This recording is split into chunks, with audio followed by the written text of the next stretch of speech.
भक्त शिरोमणि कर्माबाई जी के मंदिर की प्राण प्रतिष्ठा समारोह के अंदर जिन्होंने दिन रात एक करके मेहनत और लगन के साथ भक्त शिरोमणि कर्माबाई जी का मंदिर का निर्माण आप सबके इलाके के सहयोग से करवाने में महत्वपूर्ण भूमिका निभाई। हमारे भोमाराम जी निठारवाल, पूर्व सरपंच साहब अंजू देवी जी, मेरे साथ पधारे हुए प्रमुख मंचासीन सम्मानित मंच, मौजूद बुजुर्गों, नौजवान साथियों और बड़ी तादाद के अंदर आशीर्वाद देने पधारी मातृशक्ति, माताएं, बहनें और प्यारे बच्चों, आज इतिहास के अंदर अगर हमारी कौम को याद किया जाता है और राजस्थान के इतिहास की जहां भी बात चलती है तो तेजाजी महाराज, कर्माबाई, धना भक्त जैसे हजारों लोग जिन्होंने शहादत दी और कर्माबाई ने जित करके जिस तरह भगवान को अपने यहाँ भोजन करवाया। और हमारे इतिहास को अगर सही लिखा जाता तो इस राजस्थान का इतिहास इस कौम सही अटल पड़ा मिलता। दुर्भाग्य से इतिहास को तोड़ मरोड़ के पेश किया गया। नहीं तो हिंदुस्तान का इतिहास लिखने के अंदर हमारे लोग थे और नई राजस्थान का इतिहास लिखने में हमारे लोगों की भूमिका रही। हम लड़ते रहे, संघर्ष करते रहे। मैं धन्यवाद दूंगा नौजवानों का, सोशल मीडिया का, जिन्होंने संचार क्रांति के माध्यम से एक नए जोश और ऊर्जा के साथ एक दूसरे से हमें जोड़ा। आज राजस्थान के एक कोने में बैठा किसान का बेटा दूसरे कोने में बैठे किसान के बेटे की तकलीफ समझता है। लेकिन दुर्भाग्य इस बात का है कि हमारा इतना बड़ा प्रतिनिधित्व होते हुए भी, इतनी बड़ी संख्या होते हुए भी देश के अंदर एक जमाना याद करें कि कितने मिनिस्टर सरकारों में हुआ करते थे। राजस्थान में तो हम सत्ता के नजदीक भी नहीं पहुंचे। इसमें अगर कमी रही, आपकी कमी नहीं रही, आपने वोट दिया, हमेशा वोट देके विधानसभा लोकसभा के अंदर भेजा। कमी उन नेताओं की रही, वो लड़ते रहे, एक पार्टी के अंदर दम घुटा, दूसरी पार्टी का दुपट्टा पहन लिया, एक में घुटा, दूसरी का पहन लिया, तीसरी के अंदर चले गए। कोई यूपी का झंडा उठा लाया, कोई हरियाणा का ले आया, कोई पंजाब, कोई दिल्ली का लेके आ गया। नहीं तो पार्टी बनाई राजस्थान के अंदर और नहीं हमें दूसरी पंक्ति के नेताओं को, बच्चों को लड़ना तैयार किया। नई पीढ़ी तैयार नहीं की। अगर किए तो सिर्फ अपने परिवारों को तैयार किए। भतीजा, भांजा, बेटा, बेटी, पोती, पोता, इसी से राजस्थान और मारवाड़ पीछे रह गया। आज मैं 2 दिन पहले पंजाब था, हनुमानगढ़ गंगानगर के किसानों के डेलीगेशन के साथ गया। बहुत से लोग ऐसे थे, उनमें से जवान जो पंजाब की धरती को देख के हमारे साथ के लोग थे अपने यहाँ के, बोले साहब क्या हरियाली है, क्या हरा भरा इलाका, कितना उत्पादन होता होगा। मैंने कहा यही पंजाब हो जाता नागौर अगर हमारे नेताओं की सोच ठीक होती तो यहाँ की धरती भी इतना उत्पादन करती। लेकिन सोच नहीं थी, सोच यही थी कि काकोड़ से बाहर नहीं निकले। कुटामन से पूरी मची रहे, पूरी हो गांव के बाहर। ट्रेन आएगी तो चोर आ जाएंगे, लाइट आएगी तो करंट आ जाएगा, बच्चा पड़ेगी तो चली जाएगी और नहर आएगी तो पानी शुद्ध नहीं होगा भाइयों। इसलिए इन सब चीजों को भूलो और वोट डालते रहो। और ये परिणाम हमने भोगा और उसकी वजह से हमारी कौम राजस्थान में कमजोर हो गई, क्योंकि कौम की अगुवाई करने वाले वो लोग थे। एक कर्माबाई थी जिसने इतिहास लिख दिया, जिद की और भगवान को अपने घर पे बुला के भोजन करा। एक वीर तेजाजी महाराज थे इसी कौम के, जिन्होंने गुजरी की गायों के लिए शहादत दी। और 1000 साल पहले ज्यादातर लोक देवता 500-400 साल पहले हुए थे। अगर 1000 साल पहले शहादत देके इस देश और विश्व के अंदर किसी ने नाम रोशन किया इस कौम का, किसान का, वो वीर तेजाजी महाराज थे, जिन्हें पूरे देश के अंदर, मध्य प्रदेश गया इस बार, वहां भी इतनी पूजा होती है जितनी यहाँ पे होती है। और हमारे समाज के साथ साथ गुजर, डाकड़, दूसरी 36 कौम के लोग तेजाजी महाराज को याद करते हैं। किसान हल जोतने से पहले वीर तेजाजी को याद करता है। दुर्भाग्य से हमारे नेताओं ने वीर तेजाजी महाराज का कभी नाम नहीं लिया, कभी तेजाजी का जयकारा नहीं किया, तेजाजी महाराज के आदर्श स्थापित करने की बात नहीं की। मैं धन्यवाद दूंगा इन नौजवानों को कि वीर तेजाजी के जयकारे के साथ आप आगे बढ़ रहे हैं। 2008 और 13 के अंदर विधानसभा के अंदर तेजाजी का जयकारा लगा के, और 2019 में जब लोकसभा के अंदर जीत के गया था, हर लोकसभा का मेंबर कोई मोदी की जय बोल रहा था, कोई सोनिया की बोल रहा था, कोई राहुल की बोल रहा था, कोई अपने देवताओं की बोल रहा था, लेकिन वीर तेजाजी का जयकारा हिंदुस्तान की पार्लियामेंट के अंदर किसी ने लगाया, तो नागौर के सांसद ने लगाया। तो देखा वीर तेजाजी महाराज नागौर की धरती के थे। वैसे तो लोक देवता सबके थे, तो उनका जन्म नागौर की धरती पर हुआ और परोपकार के लिए उन्होंने वचन निभाया। और वचन इतिहास गवाह है कि वचन निभाने वाले कम लोग थे। या तो राजा राम ने वचन निभाया, और एक कहावत चली, रघुकुल रीत सदा चली आई, प्राण जाए पर वचन ना जाए। उस वचन को अगर निभाया तो वीर तेजाजी महाराज ने निभाया। तो इसी कौम चाहते हैं, तो किसान कौम चाहते हैं, उनका नाम लेते ही हमारा सीना चौड़ा हो जाता है। लेकिन दुर्भाग्य से इस राजस्थान के अंदर तेजाजी के भक्तों की तो कमी नहीं है, लेकिन पॉलिटिकल राजनीतिक जो लोग हैं वो तेजाजी महाराज को भूल जाते हैं। विधानसभा लोकसभा के अंदर जाने के बाद, ऊंचे पदों पर पहुंचने के बाद अपने परिवार का ध्यान रखते हैं, या तेजाजी के भक्तों को कैसे कुचला जाए, किस तरह उनका इलाज करें, इसी चीज का ध्यान रखते हैं। भाइयों, लड़ते लड़ते 20 साल मुझे हो गई, और कॉलेज यूनिवर्सिटी के जमाने की बात करूं तो 1993 से 7 और 23 30 साल का संघर्ष आपके सामने है। और ये कैसे निकले, कभी अगर आप इसके अंदर जाओगे तो आपको लगेगा कि एक व्यक्ति जिसके सारे लोग खिलाफ थे, एक जमाना था इसी कांग्रेस सरकार की, गहलोत सरकार के समय आपने देखा होगा 2001 जब हम लोगों को किस तरह फंसाया, और इस समाज के बड़े बड़े लोग उसके अंदर इन्वॉल्व थे, लेकिन हनुमान बहनी वाले हिम्मत नहीं आ रही, परिवार खो दिया। उसके बाद इस कौम को आगे बढ़ाने का प्रयास किया। मैं चाहता तो 3 में वसुंधरा के हाथाजोड़ी करके मंत्री बन जाता, टिकट लेता। मैं कहा मुझे टिकट नहीं चाहिए, वसुंधरा को देखना नहीं चाहता। लड़ाई लड़ी, हार गया थोड़े वोटों से। 8 में बिना वसुंधरा टिकट लाया और एमएलए बनते ही वसुंधरा झगड़ा हुआ, पार्टी से बाहर निकाला।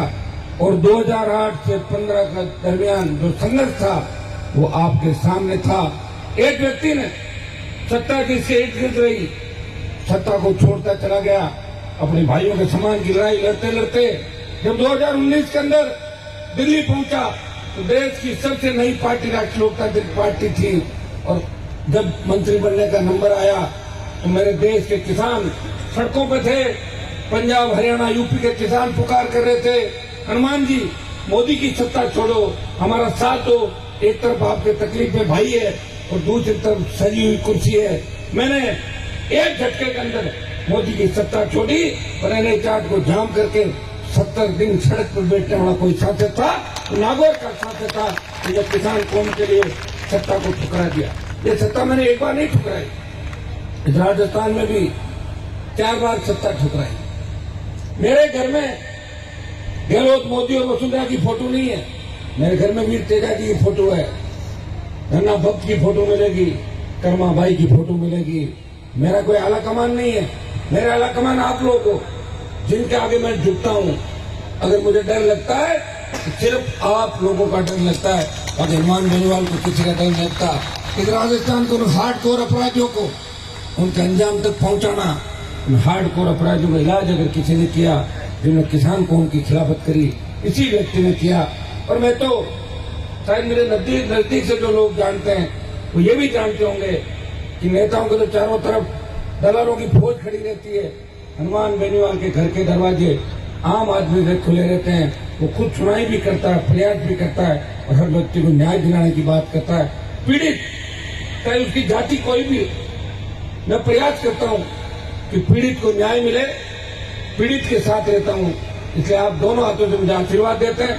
मैं इतना ही विश्वास आपको दिलाता हूं। जो जिम्मेदारी आज 4 साल पूरे में मुझे, आज से 23 तारीख है ना, आज ही के दिन ज्योति मिर्जा को 22-40 साचरे वाला गीत गाया था नागौर के लोगों ने, याद है ना आपको? सारा 4 साल हो गए इस बात। पहले 2014 में मैंने ऑपरेशन किया था उसका, निर्दलीय लड़के किया। मैं हारता नहीं हूं, थकता नहीं, मेरी एक आदत है। मिशन उस जगह वही तय है, और ईश्वर की कृपा है कि उनसे कॉन्स्टेंसी के लोग कितने मजबूत होंगे आप देखिए। 2018 में गहलोत अपनी गली गली प्रचार कर रहा था, पायलट अपने गांव गांव जा रहा था अपनी कॉन्स्टेंसी में, लेकिन हनुमान बेनीवाल राजस्थान के अंदर अपनी पार्टी के प्रत्याशियों को, किसान के बेटों को जिताने के लिए उनके लिए प्रचार कर रहा था। क्यों तरह के गांव बने गया, फिर भी 20,000 के लगभग जीत देना के कहा कि जाइए, कौम को आपकी आवश्यकता है, राजस्थान को आपकी आवश्यकता है। उसी तरह जब लोकसभा का 19 का चुनाव लड़ा, क्यों सर के बाद अगर सबसे बड़ी बढ़त मुझे मिली तो परबत और नावा के अंदर करीब 40-45-50 हजार की बढ़त देके आपने कहा कि हनुमान जी 14 के अंदर हम आपको पहचान नहीं पाए थे, इस बार वो 14 की भरपाई भी कर रहे हैं और आपको लोकसभा के अंदर भेज रहे हैं। आप हमारा मान सम्मान बढ़ाना, काम करना प्रयास मैंने किया। आप दूसरे सांसदों का अगर काम देखेंगे तो निश्चित रूप से मुझे उनसे आगे पाओगे। दुर्भाग्य से 2 साल कोविड आ गया। कोविड के अंदर आपने देखा होगा कि ऑक्सीजन के अभाव के अंदर किस तरह जवान दम तोड़ रहे थे। कोविड में वेंटिलेटर, रेमडेसिविर के लिए लोग तड़प रहे थे। उस वक्त भी आपका सांसद आपके बीच था कि अस्पताल का दौरा करा था, एमपी कोटे से वेंटिलेटर खरीद रहा था, प्रयास कर रहा था कि हमारे लोगों को कैसे बचाया जाए। खुद कोविड पीड़ित होते हुए भी दोबारा जब कोविड की लहर आई, उसके अंदर अगर घूमते हुए देखा, सेवा करते देखा, तो आपने अपने सांसद को अपने भाइयों के बीच सेवा करते देखा होगा। इस लोकसभा के अंदर पूरे राजस्थान की पैरोकारी करने वाला कोई अगर व्यक्ति है तो भी इसको मोदी की जय जयकार करते हैं। एक व्यक्ति इस राजस्थान की चिंता करता है, वो तेजा जी के भक्तों की चिंता करता है। जब देश का किसान तकलीफ में होता है तो अग्निपथ के मामले के अंदर जब देश में सेना को ठेके पे दिया जाता है, अग्निपथ योजना लागू होती है, तब देश का एकमात्र एमपी जो जवानों के साथ लोकसभा के अंदर अगर आवाज उठाता है और जोधपुर में 2 लाख जवानों की रैली करके अगर मोदी को चेतावनी देता है, वो नागौर का सांसद है, वो कहता है प्रधानमंत्री जी हम आ रहे हैं और सेना को ठेके पर नहीं देने देंगे। कोरोना, टिड्डी, बढ़ती महंगाई और ईआरसीपी के मामले के अंदर अगर राजस्थान के प्रत्येक जिले की कोई बात करता है, इस राजस्थान के प्रत्येक पीड़ित किसान, शेड्यूल ट्राइब, शेड्यूल कास्ट और सर्व समाज की बात लोकसभा के अंदर करता है, वो नागौर का सांसद है। इसने कभी ये नहीं देखा कि मैं मेरी जाति के लिए लड़ रहा हूं, वो सर्व समाज के लिए लड़ रहा है और अपनी कौम के लिए भी लड़ रहा है। मैं हमेशा एक ही बात कहता हूं, जो व्यक्ति अपनी कौम का नहीं हुआ वो कभी दूसरी कौम का नहीं हो सकता। मैं अपनी कौम की सेवा करना जरूरी है, लेकिन मैं कौम के नौजवानों को कभी ये नहीं कहता जमीन पर कब्जा कर लो, गलत काम कर लो। मैं यही कहता हूं हमें अन्याय के खिलाफ लड़ना है, हमें नशे की प्रवृत्ति से दूर रहना। जवानों, हमेशा एक बात कहता हूं कि हमें नशा नहीं करना। आपके इधर तो नशे की इतनी प्रवृत्ति नहीं है, लेकिन मारवाड़, हनुमानगढ़, गंगानगर से लेकर तमाम राजस्थान में देखें तो किसान के बेटे जिस तरह नशे में डूब रहे, घर बर्बाद हो रहे, माँ बाप तकलीफ में, बच्चे तकलीफ के अंदर है। और जो ज्यादातर सड़कों पर आप एक्सीडेंट देख रहे हैं, उनमें भी सबसे महत्वपूर्ण नशा है। कल का एक वाकया बता दो मेरे वहां नागौर के पास का। आप बताइए कि सोशल मीडिया का मतलब ये नहीं कि आप पॉपुलरिटी और अपने वीडियो बना के डालो। सोशल मीडिया का मतलब ये भी है पहले मदद करनी तो मदद करो, बाद में वीडियो बना दो आप लोग। नागौर के अंदर एक दो ट्रक भिड़ते हैं, वहां 15-20 लोग वीडियो बनाते हैं। एक बेटा अपने बाप को खींचता हुआ ले जाता, प्रयास करता है, लेकिन जब सिलेंडर फटता है वहां पे डीजल टैंक फटता है, वो जल जाता व्यक्ति। पंजाब का आपने पढ़ा होगा अखबार के अंदर आज। अगर वो लोग वीडियो नहीं बनाते, उस व्यक्ति की मदद करके उसको ले जाते, उसकी जान बच सकती थी। तो ये गलत, ये इसका दुरुपयोग है। मैं आह्वान करूंगा कि कभी भी ऐसी घटना अगर सड़क पर देखें, कभी भी ऐसा कोई कृत्य देखें या कोई ऐसा मंजर देखें, हमें मदद करनी है। वीडियो तो बाद में बन जाएंगे, लाइक तो बाद में मिल जाएंगे। ये कोई काम है क्या अपना कि आदमी मर रहा तो मरने दो, उसका वीडियो बना के आप आएंगे? ये काम हमें नहीं करना। ये हमें जहां हम खड़े हैं आज कर्माबाई के इस मंदिर प्रांगण के अंदर, या धना भक्त की मूर्ति की स्थापना भी कर रहे हैं, विधायक जी कह रहे हैं केदारी महाराज का मंदिर भी नजदीक है। तो ये तो एक तरीके से लोक देवताओं की धरती हो गई काकोट। यहां से हमें रामदेव जी महाराज का भी मंदिर है, तो सर्व समाज का हो गया। और बाबू जी का भी है, देवाजी समाज की भी संख्या काकोट में, मुझे पता है लोकसभा चुनाव। माता जी का भी सारा ही हो गया, फिर लोक देवताओं की धरती हो गई, वीरों की धरती हो गई। और मैं धन्य हो गया कि आज आप सबके दर्शन हो गए। पिछली बार लोकसभा चुनाव के अंदर इस पंचायत से बड़ी ताकत मिलाई थी, सरपंच साहब की सारा ये लोग थे चुनाव के अंदर। मुझे अच्छी तरह याद है कि आपने एक तरफा मदद मेरी करी और मैंने भी प्रयास किया कि आप लोगों को कैसे सत्ता का लाभ मिले, सत्ता के नजदीक लेके। लेकिन आप जानते हैं कि राजस्थान में सत्ता मेरे खिलाफ है और दिल्ली की सत्ता को मैंने जानबूझ के खिलाफ किया, आपके सम्मान के लिए, किसान कौम के लिए। दोनों सरकारों से लड़ते हुए अगर कोई व्यक्ति काम करते हुए दिखता जो कभी छोड़ के नहीं गया, मेरे से पहले भी एमपी थे और पहले एमपी थे, कई लोग तो 50-50 साल एमपी थे, लेकिन नागौर में उनका किराए का कमरा भी नहीं देखा मैंने। कहाँ थे, कहाँ आते, कहाँ जाते, उनका पता ही नहीं। उनके नंबर दूसरे होते थे, यहाँ से जाने के बाद दूसरे नंबर होते थे। भाइयों, मैंने लड़ना सिखाया, संघर्ष करना सिखाया और एक क्रांति का आगाज इस नागौर की धरती से किया कि मांगने से कोई सत्ता नहीं देगा, सत्ता छीननी पड़ती है। किसान के बेटों को सत्ता का रास्ता दिखाया। मुझे वो जमाना भी याद है जब यूनिवर्सिटी में पढ़ा करते थे, तब हम आपस में लड़ते थे। कोई कहना मैं शेखावाटी का हूँ, कोई कहना मैं भरतपुर का हूँ, कोई कहना नागौर का हूँ, तो जोधपुर का। ये भेद जो मिटाया धौलपुर से बाड़मेर और डूंगरपुर से गंगानगर, तो हनुमान बेनीवाल के प्रयासों से राजस्थान का नौजवान एक जगह आया और एक जयकारे के साथ, तेजाजी महाराज के जयकारे के साथ जवान एक जगह आया और एक दिशा में बढ़ता जा रहा है। समय लग सकता है। इस राजस्थान में हमसे पहले किसी ने पार्टी बना के आपको एक दिशा देने का प्रयास नहीं किया, पार्टी बदलने का प्रयास जरूर करते थे। बड़े बड़े नेता जिनके बड़े बड़े नाम थे, मैं उनके बारे में नहीं कहना चाहता, लेकिन वो पार्टियां बदलने का ही काम करते थे। लड़ाई लड़ते थे, तीसरे नंबर की, चौथे नंबर की और 5वें नंबर की और 6ठे नंबर की। मैं आपको आगे लाए और मैं खुद आगे बढ़ा। एक व्यक्ति जो शुरुआत करता है हुंकार रैलियों के माध्यम से प्रदेश की सरकारों को पसीना ला देता है, वो वसुंधरा की जिद्दी सरकार से 50,000 का कर्जा माफ कराता है, स्टेट हाईवे टोल फ्री कराता है, तो 5 रुपयों की बिजली माफ करा के संदेश देता है कि लोकतंत्र के अंदर दो ही व्यक्तियों की चलती, या तो जनता की ताकत हो, सरकार को झुका दो, या कलम की ताकत हो, अपने लोगों का भला कर दो।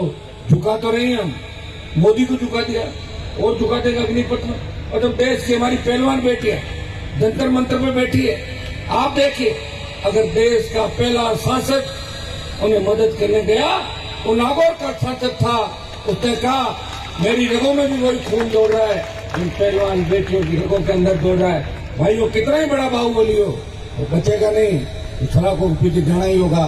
लेकिन हम संगठित नहीं हो रहे, हम एक दूसरे को ताकते हैं, या वो आ गया तो मैं नहीं आऊंगा, मैं नहीं आऊंगा तो वो आ जाएगा। तो इसी कामों के अंदर रह गए, खुद की ताकत को कमजोर कर दिया। हमें दूसरे समाजों से ये बात भी सीखने की आवश्यकता है। सरपंच का चुनाव हो, जब सरपंच की बात करो, एमएलए का एमएलए करो, एमपी का एमपी करो, और चुनाव होने के बाद सब लोग एक जगह बैठना सीखो।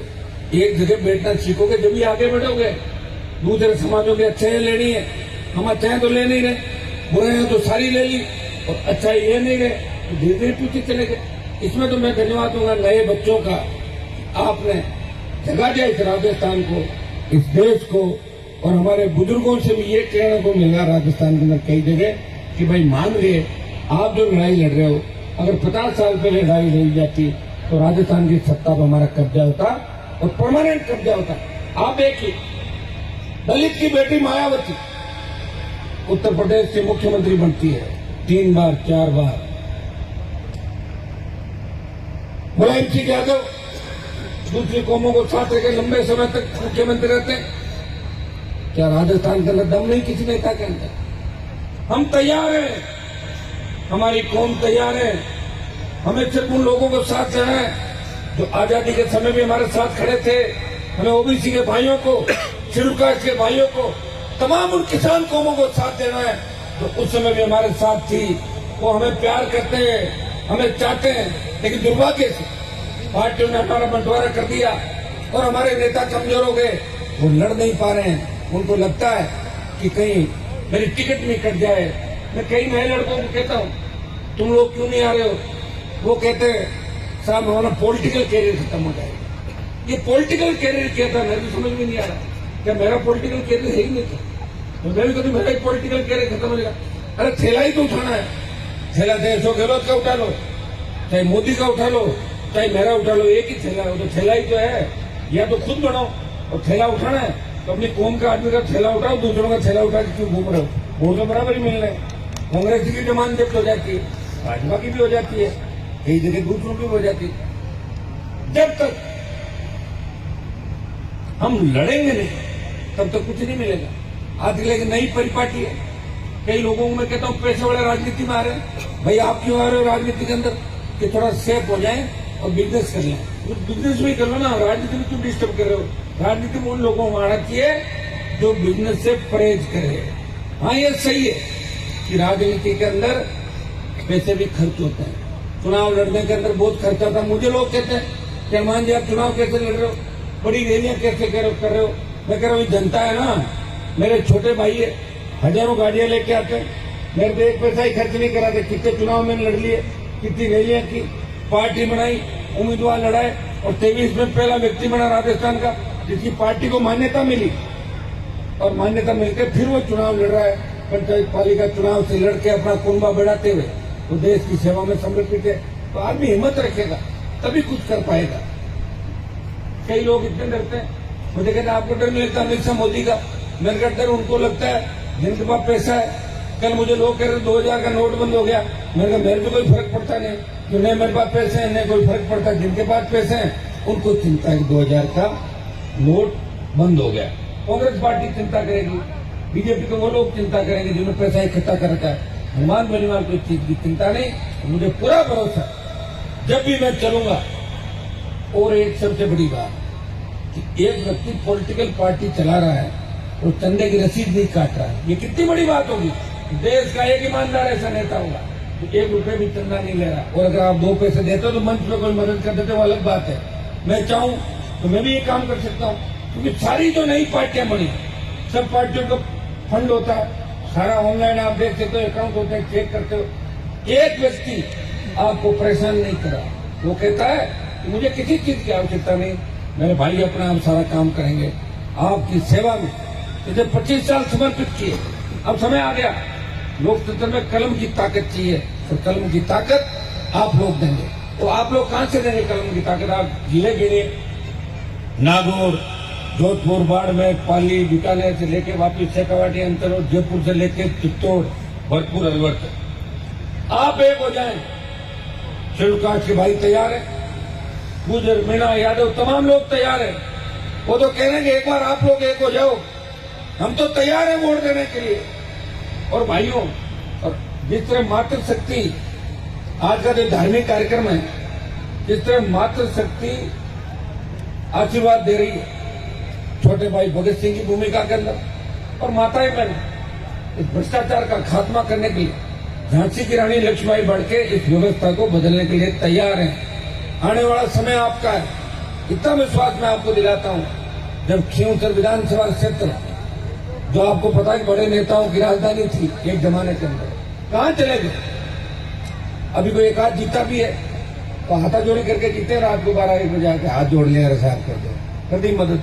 ऐसे बहुत लोगों की मदद करी राजस्थान के अंदर, मदद मानते नहीं लोग। काम निकला तो सामने आ जाते हैं तो भाई काम पड़ेगा, वापिस पैर पकड़ लेंगे, आदत है लोगों की।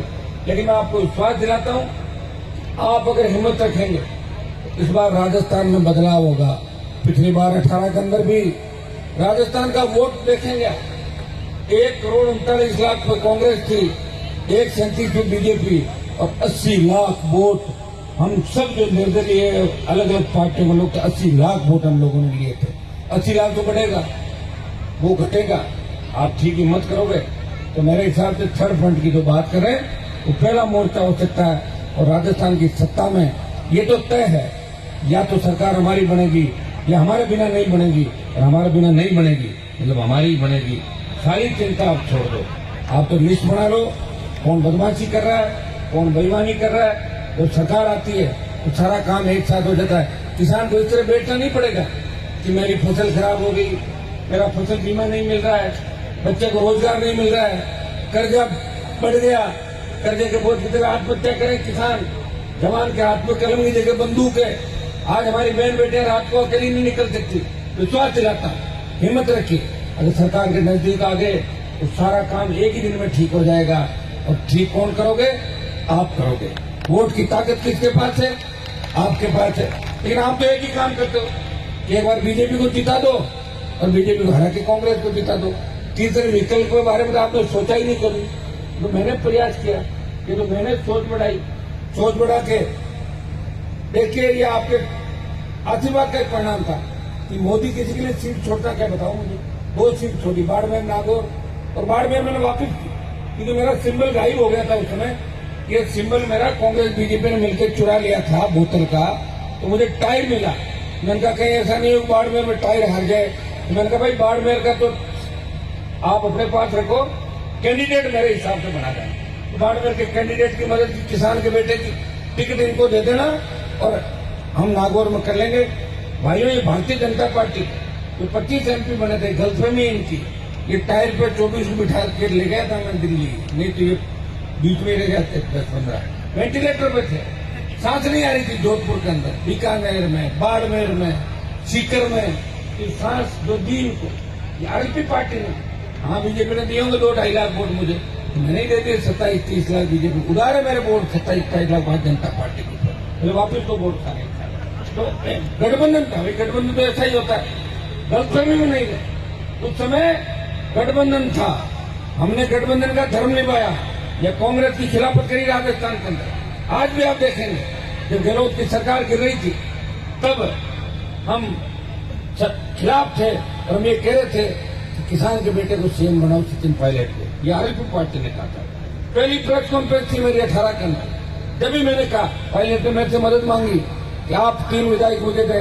मैंने कहा गुजर भी तेजा जी का जयकारा बोलते हैं और हम भी तेजा जी का जयकारा बोलते हैं। अगर सचिन पायलट मुख्यमंत्री बनता है तो आरएलपी के 3 विधायक कांग्रेस का साथ देंगे। ऐसी हिम्मत हर किसी के अंदर नहीं होती। ऐसी हिम्मत राष्ट्रीय लोकतांत्रिक पार्टी के आपके भाई हनुमान बेनीवाल के अंदर होती है, जिसमें तेजा जी महाराज का आशीर्वाद है। जो कहता है वो करता नहीं, जो किसी से डरता नहीं है, जो पॉलिटिकल कैरियर की चिंता नहीं करता। अगर मुझे थैले उठा के मंत्री बनना होता तो मैं 2003 में ही सैंडल उठा लेता, मैं सुपर बन जाता मंत्री। से मुझे कौन रोक रहा था? मैं तो बन जाता। लेकिन घूमता रहता इसके साथ 20 साल हो जाती, कभी इधर कभी इधर, कभी इधर कभी इधर। लेकिन भाइयों एक चीज याद रखना कि जितने भी बदमाश तो थैले उठा के घूम रहे हैं, अगर अपना 1 घंटा भी राज का आया, थोड़ा भी समय आया, इनको ठीक कर देंगे। नावा विधानसभा क्षेत्र के अंदर जिस तरह किसान पीड़ित हैं, नागौर के जिन क्षेत्रों में किसान जवान पीड़ित है, यहाँ कहने की आवश्यकता नहीं, आप सारी बात समझते हैं। वक्त आएगा और इस बार ऐसा वक्त आएगा कि दोबारा 5 साल के आराम की आवश्यकता नहीं पड़ेगी, परमानेंट घर बिठा देंगे। ये भी मैं आपको विश्वास दिलाता हूँ, परमानेंट घर बिठाने का एक काम करेंगे। ये काम बड़े बड़े घरानों का कर दिया, तो यहाँ तो कोई ज्यादा मेरे हिसाब से इतनी बड़ी आवश्यकता नहीं है। आप सब मजबूत है, संघर्षशील है। बॉर्डर है नावा, और नावा के अंदर अगर मजबूती आ जाती है तो पूरे राजस्थान में आ गई। नावा का मतलब ये 15-20 इलाके जो जयपुर, अजमेर और शेखावाटी के चार्ज हो जाते हैं। चार्ज तो आप लोग हो, रात के 12:30 बजे 1 बजे भी आप मजबूत हो, माताएं बहनें बैठी है, और मेरी मजबूती में कोई कमी आपको नजर नहीं आएगी। जहां भी आपको आवश्यकता पड़ेगी, सत्ता छोड़ के हनुमान बेनीवाल सड़क पर मिलेगा। एक आवाज दे देना, एक मुझे लगेगा मेरा कोई भाई तकलीफ के अंदर है, मैं ये नहीं देखूंगा कि सामने वाला कितना बड़ा व्यापारी, कितना बड़ा उद्योगपति, कितना बड़ा नेता है, चाहे मंत्री है, चाहे कोई भी है, मैं मेरे भाई की मदद करने के लिए हमेशा तैयार मिलूंगा। मैं इतना विश्वास आपको दिलाता हूँ, क्योंकि आज पॉलिटिकल मंच नहीं है, लेकिन मैं आया हूँ पॉलिटिकल बात नहीं हो। चुनाव को 5 महीने, तो आपको लगेगा कि हनुमान जाहिर ऐसे ही चले गए। मैं आपको 23 का जो मिशन है इसको पूरा करने के अंदर आपसे अपील करता हूँ। जिस तरह जहाँ जिनके मंदिर प्रांगण के अंदर बैठे उन्होंने जीत कर दुनिया बदली, उन्होंने जीत करके भगवान को राजी कर लिया। तेराजी महाराज ने इतिहास बना दिया, धना भगत ने जिस तरह हमारी कौम का नाम रोशन किया इतिहास के अंदर, उसी तरह हमें सब मिलके इस व्यवस्था को बदलना है। पेपर लीक की घटनाएं, बढ़ते अपराध, भ्रष्टाचार और खुला भ्रष्टाचार का जो खेल मुख्यमंत्री के आसपास के लोगों में चल रहा है, कौन बचाएगा? आप बताओ मुझे। क्या बीजेपी बचा लेगी क्या? बीजेपी तो थी ना पहले 15-20 साल। अशोक गहलोत खुद बोल गए 2009 में जो बात मैंने कही थी कि वसुंधरा गहलोत मिले हुए हैं, तब लोग कहते थे कि हनुमान जी तो ऐसे ही बात करें। अभी अशोक गहलोत खुद ने कहा कि वसुंधरा ने मेरी सरकार बचाई। कहा था नहीं कहा था? तो ये तुम लोगों ने या नहीं सुना? अभी तक गहलोत बोले कि वसुंधरा नहीं होती तो मेरी सरकार चली जाती, हम दोनों एक हैं। जो मैं 15 साल पहले ही कह रहा था, वो बात 15 साल बाद ये बोले। तो हमें इन बातों का ध्यान रखना है। जब दो व्यक्ति मिल जाते हैं, मैं नागौर के अंदर भी कई इलाके बता दूं जहाँ कांग्रेस बीजेपी मिलकर काम कर रही है, रात को फोनों में बात कर लेते हैं। क्या बात करोगे आप मुझे बताइए? लड़ने वाला कोई व्यक्ति अगर कांग्रेस से कोई पीड़ित होगा वो भी मेरे पास आएगा, तो भाजपा से पीड़ित होगा वो भी हनुमान बेनीवाल के पास आएगा। मैं दिल्ली में भाजपा से लड़ रहा हूँ, राजस्थान में कांग्रेस पार्टी से लड़ रहा हूँ, किसान को उनका जयकारा लगा रहा हूँ। एक व्यक्ति राजनीति में लंबा संघर्ष कर रहा 20 सालों से, लड़ते लड़ते थक जाते हैं लोग। पटवारी से नहीं लड़ सकते, थानेदार से नहीं लड़ सकते, राजस्थान के मुख्यमंत्री से लड़ा, देश के प्रधानमंत्री से लड़ा, पता नहीं कितने SPI डीजी की गिनती नहीं, कितने दिन राजस्थान में 15-20 साल से लड़ा। अपने परिवार को खोया, लेकिन हिम्मत नहीं आ रही। और उसी का परिणाम है कि कल लूणकंड सर के अंदर आपने देखा होगा कि किस तरह हमेशा रैलियों के अंदर मैं जाता हूं, आह्वान करता हूं, लेकिन नौजवानों ने कहा भाई साहब आप सीधा संबोधन देने आओगे उस दिन, पहले हम करेंगे। और जिस तरह उन्होंने रैली करी लूणकंड सर के अंदर, ऐतिहासिक रैला किया वहां पे, और हनुमानगढ़ गंगानगर के अंदर जिस तरह पानी का आंदोलन चला, मैं पंजाब लेके गया उन किसानों को, और यहाँ की सरकार ने वहां कहा कि आप विपक्ष वहां खड़ा हो, देखो आपको पंजाब का पानी राजस्थान जाए। ये किस तरह के खेल खेले जा रहे हैं? हम डरने वाले नहीं, मैं विश्वास दिलाता हूँ आने वाला समय आपका है। आप उठो, अपनी ताकत को पहचानो, आप अपने आप को कमजोर नहीं समझे। नावा सीट भी राष्ट्रीय लोकतांत्रिक पार्टी जीत सकती है। जवान तैयार है, बुजुर्गों को आशीर्वाद देना है। तो वोट से तो सारा खेल होता है। तो मेरे वहां कांग्रेस का सुपड़ा साफ हो सकता है, भाजपा का साफ हो सकता है। यही पानी तो पड़ेगी, पी रहे सारे नागौर का ही पी रहे, पीरेंगे नहीं पी रहे। जिला तो अपना एक ही, हाँ, लेकिन अब आपका जिला अलग बना दिया, लेकिन पता नहीं लग रहा इसमें भील कौन है, भीलनी कौन है। कुटामण की भील है, मैंने कहा भील नहीं तो तय करो, एक भील होगा एक भील नहीं होगी, 2 जिला, एक आदमी 2 कैसे हो सकता है? तो कभी तो कुटामण को आगे लाते हैं, फिर वापस भील वाला को लाते हैं। अशोक गहलोत का भी मुकाबला नहीं, एक व्यक्ति के 2 व्यक्ति बना दिए, फिर और कोटपुर छोटे छोटे गांवों को जिले बना दिए, लड़ा दिया लोगों को राजस्थान में आपस में।